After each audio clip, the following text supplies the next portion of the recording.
Okay, here's the checklist. First question asks the poem's key images. What I'm looking at is in each of these stanzas, that's a block of poetry. There's 4 of them here. I'm looking for a key image. And you might have a different image than mine, but I felt my heart is one of them. 100 iron wheels tearing like time is another one. Screaming that he would kill us is another one. And the last one, I think, is this whole section here about the brother. So, if you look at that, you see there's feeling, there's seeing and hearing, there's hearing, and then there's an image of his brother in the fetal position. That's what you do with these checklists. Is you just use them to kind of enter into the poem and what it's saying. The title of the poem, well, I thought about this for a while after I did. This is the second time I've done this. I really think it's about who has the power. And at first you think it's the boys. And then I say, no, not really. Because the power we're talking about here is a larger one. The power is from the poet. The poet has the power here to share imagery with us and to, in a sense, control what the reader is seeing, hearing, tasting, smelling. It's interesting there's no taste imagery in this poem. The next checklist point is, what does the remember images can draw on all 5 senses? Yes. So don't forget that. And they can also be, emotions can have images as well. There's lots of emotional images in here. The guy on the train getting off and screaming and yelling and crying and collapsing in the gravel.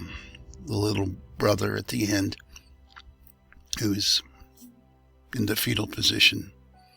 You know, the feelings of of anticipation as the train comes towards the stuffed character.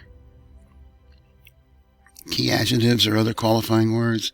Well, I've already listed a few of them in here. That's enough. What emotions are suggested here? Well,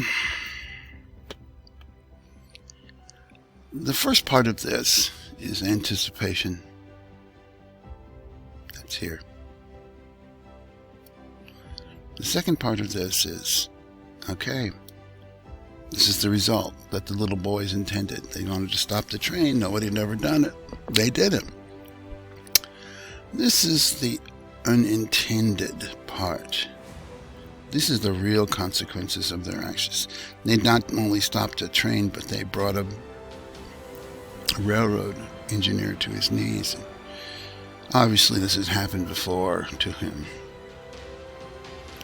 And then, of course, at the end, we get the unintended consequences for himself and his brother.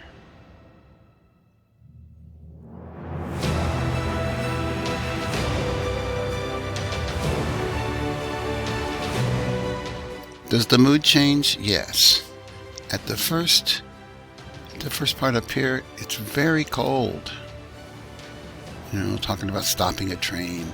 The observations are, there's not really any emotions until you get to here.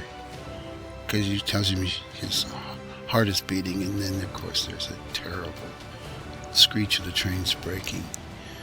Right? Then it goes all the way to the bottom of the poem down here, where you've got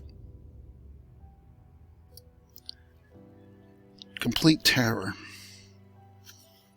and the brothers trying to keep one of the brothers trying to keep their eyes closed, and the other brother just is the mute witness to this whole thing.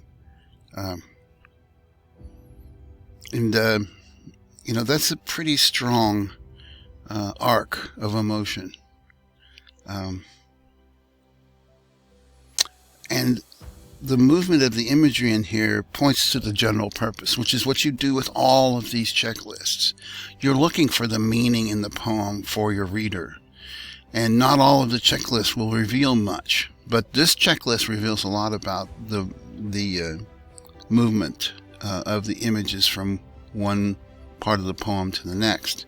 And for me, the poet is saying you can't keep your eyes and ears closed. And it's too late, dear reader, to close them. You've already seen and heard and felt it. You can't unsee, hear, and feel it.